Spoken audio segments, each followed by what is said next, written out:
Well, on one side, you have a former president with a criminal conviction, and on the other, an incumbent president who people seem to want to step aside.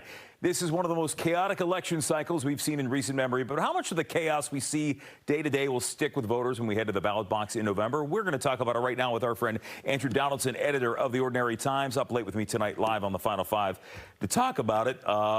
So here we go. I mean, you and I have been through a couple election cycles in various capacities out there. Every year it seems like it's more chaotic than the last. This one is no different. Yeah, it is. And congratulations on your recent anniversary in broadcasting, my friend. So you've done quite a few of these. Yeah, we're pretty much off the map on this one right now. So anybody tells you they know what's going to happen, they're probably not telling you the truth. But it is fun. It is entertaining. And we're sure not going to be bored between now and November. All right. So I want to get your take on this because everybody accuses us here in D.C. of sort of being in a bubble. We're paying too much attention to polls or pundits right now. And I want to talk, first of all, about Joe Biden, because there have been lawmakers saying we don't want him to run again. It's time to step aside. It's time for a new generation of leadership. He's trying to make his point. Do you get the sense that that's the feeling elsewhere in the country right now?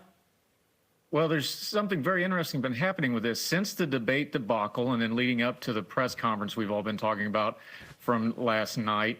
The poll numbers haven't actually moved much. Now, the coverage has changed quite a bit. It's gotten a lot louder. That bubble you talked about, the politicos, the office holders, the news media in general, not you specifically, but other news media far away in other lands, kind of got caught flat-footed on this thing and have kind of looked bad. And I think they're doing a little bit of an overcorrection here by just covering Biden nonstop. But the public has already had concerns with that, and that's been baked into these poll numbers, especially the swing state poll numbers. The good news for the Biden folks is those numbers haven't moved a whole lot, even with all this increased coverage. The bad news is those numbers weren't great to start with. He's tied in one place, Wisconsin, and been behind in pretty much all the other swing states since. So it was bad news, but it's not as dramatically bad as the level of noise has gotten. There's a little bit of truth in both, but I think the media and the news media and the politicos overreacted a little bit. They'll get back, but I think the public actually had this right before they did. At some point, they'll meet again, hopefully, and this will calm down a little bit. Well, I think last time around, because we've had so many of these cycles where it has been the oldest presidential candidate. I mean, going back to John McCain, Donald Trump, and Hillary Clinton. I mean, it was going to be that way for a long while. So as we look at what's going on here, as people take that into the polling place, the age concerns are one thing, the competency concerns are the other thing, but these are things that apply to both candidates.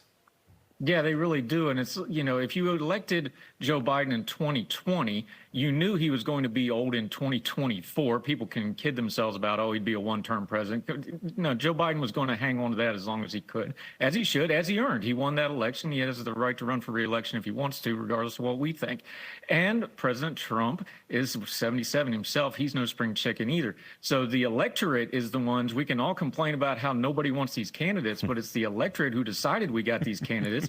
They elected them both. They didn't do anything in the primaries to prevent it. So here we are again with two very old candidates. And you know, well, you look at the Democrats. They were doing their best to keep Dean Phillips out of the mix there as well. I mean, but on the Republican side, with former President Trump, you know, in states like West Virginia, where you have President Trump, former President Trump, who's very popular there, these felony convictions really don't mean much to them in the long run, because the agenda that he has set out seems to appeal to voters regardless of what his legal troubles is. Donald Trump has done a very good job of convincing a lot of people that, look, it was all rigged against me the entire time.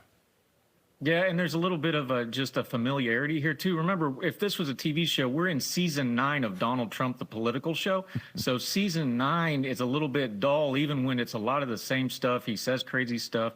The criminal convictions have been going for, you know, that's the new spin on it, but he's been in court. He's had troubles. We knew those were coming. That's kind of gone by the wayside, and the new hotness of Joe Biden struggling on live TV and that narrative kind of coming apart because it reinforces that old narrative that was there in 2020 and people excused. That's the new hotness. So season 9 of Trump has kind of gone on the back burner to the midseason cliffhanger of what's going on with Biden, just to put it in TV terms. I appreciate that, too. That's very appropriate for the show itself. So we have, we're going to get ready for the next couple of months here. I mean, just look, from you, as you're watching this, do you think Joe Biden, do you think he steps aside in this, or are we going to have another debate with Donald Trump and Joe Biden in September? I think Biden needs to have one. I don't know if Trump's going to let him have one.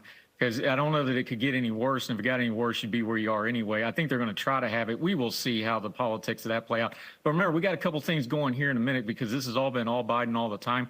We got the RNC coming up. We've got the VP selection coming up. Trump has been very disciplined, uncharacteristically, and managed to actually stay out of the way while all this Biden stuff's been going on.